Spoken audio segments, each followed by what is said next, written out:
perkembangan zaman, dari zaman ke zaman, geografi selalu berubah, selalu berkembang. Pada abad 6 sebelum Masehi, geografi dianggap sebagai mitos. Masih belum ada kajian ilmiah.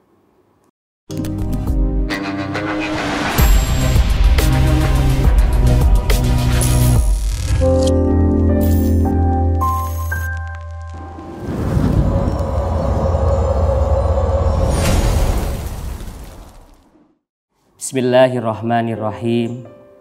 Assalamualaikum warahmatullahi wabarakatuh. Alhamdulillahi rabbil alamin. Wassalatu wassalamu ala asrafi anbiya'i wal mursalin wa ala alihi wa sahbihi ajmain, amma ba'du. Rekan-rekan Jaija Inteleksia, terima kasih atas kesempatannya saya bisa berbicara di kajian ilmiah ini. Pada dasarnya manusia diciptakan oleh Tuhan adalah sebagai khalifah. Namun kita perlu ketahui bahwa kegiatan seluruh yang ada di permukaan bumi tidak terlepas dari adanya kajian geografi. Kenapa demikian? Karena geografi adalah suatu ilmu yang mengkaji tentang gambaran permukaan bumi.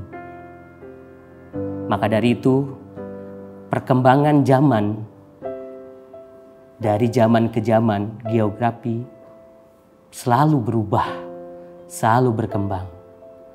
Pada abad 6 sebelum Masehi, geografi dianggap sebagai mitos. Masih belum ada kajian ilmiah. Perkembangan zaman selalu berubah, maka muncul pada abad ke-18. Geografi dianggap sebagai kajian ilmiah, di mana geografi di sana sudah bukan hanya mitos saja, tapi geografi sudah dibuktikan dengan kajian-kajian ilmiah. Pada abad ke-19, bukan hanya sekedar menjadi pembahasan perbincangan bagaimana proses terjadinya permukaan bumi saja. Tapi pada abad ke-18, para ilmuwan sudah mengkaji isi dari permukaan bumi. Maka pada abad ke-18, geografi di sana membahas mengenai biogeografi, yaitu adalah ilmu yang membahas mengenai flora dan fauna. Pada abad ke-19, geografi sudah mengalami perkembangan.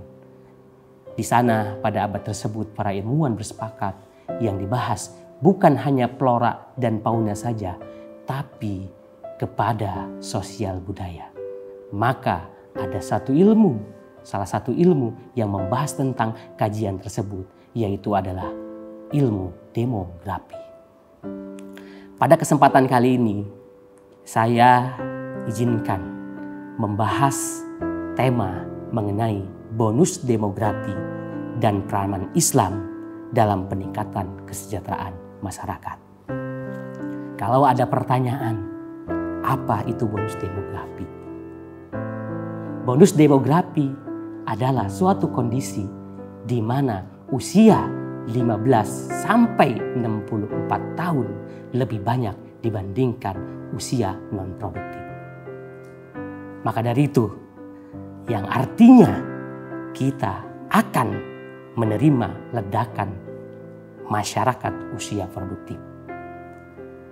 Yang mana hal itu menjadi prioritas utama pemerintah kita. Bonus demografi seperti ini, seperti mata pedang bermata dua. Di sisi lain, sangat menguntungkan jika sumber daya manusia baik.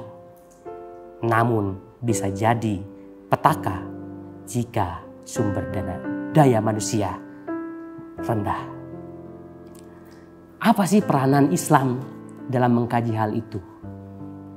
Menurut catatan Direktorat Jenderal Kependudukan dan catatan sipil Kementerian Dalam Negeri terdapat 238,9 juta jiwa atau 86,93% penduduk Indonesia dihuni oleh agama Islam.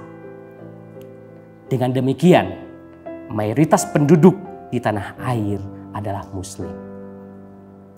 Islam tidak hanya sebuah agama yang mengatur tentang akidah saja. Namun Islam adalah dinul kasyafah, yaitu agama ilmu pengetahuan. Dan dinul hadrah, agama peradaban. Dan dinul tamadun, agama yang menata kehidupan madani.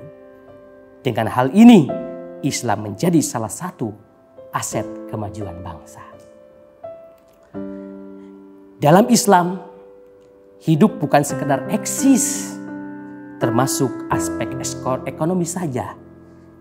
Hanya mengikat syariat agama sebagai bentuk pertanggungjawaban kita kepada Allah Subhanahu wa Ta'ala selaku wakilnya di muka bumi ini.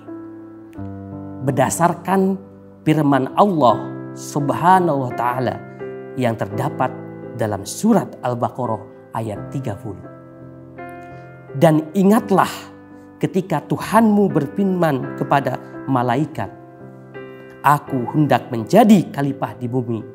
Mereka berkata, "Apakah engkau hendak menjadi orang yang merusak dan menumpahkan darah di sana? Sedangkan kami bertasbih memujimu dan mensucikan namamu." Dia berfirman, "Sesungguhnya aku mengetahui apa yang kamu ketahui." Dari firman di atas, kita sudah diajarkan oleh Allah Subhanahu wa Ta'ala bahwa kita dilahirkan dan ditakdirkan ke dunia ini menjadi khalifah. Apa peranannya terhadap bonus demografi ini? Maka kita sebagai generasi muda harus berinovasi, harus kreatif dalam menyikapi bonus demografi. Jangan sampai terjadinya peledakan penduduk, sumber daya alam atau sumber daya manusia menjadi lemah. Dalam Islam, manusia bukan hanya makhluk ekonomi saja, tapi manusia sebagai makhluk religi, yang artinya adalah semua perilaku, semua perbuatan harus didasarkan kepada aturan-aturan yang telah Allah berikan.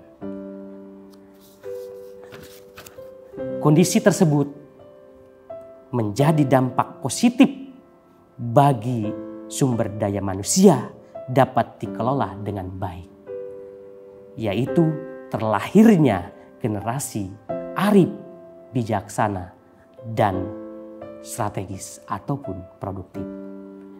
Islam sudah mengajarkan bahwa terjadinya bonus demografi ini harus segera kita tindak lanjuti dengan peranan kita sebagai umat manusia yang sudah diajarkan bahwa kita dilahirkan ke dunia adalah sebagai khalifah. Itu saja yang ingin saya sampaikan. Terima kasih atas perhatiannya. Billahi taufik wal hidayah. Wassalamualaikum warahmatullahi wabarakatuh.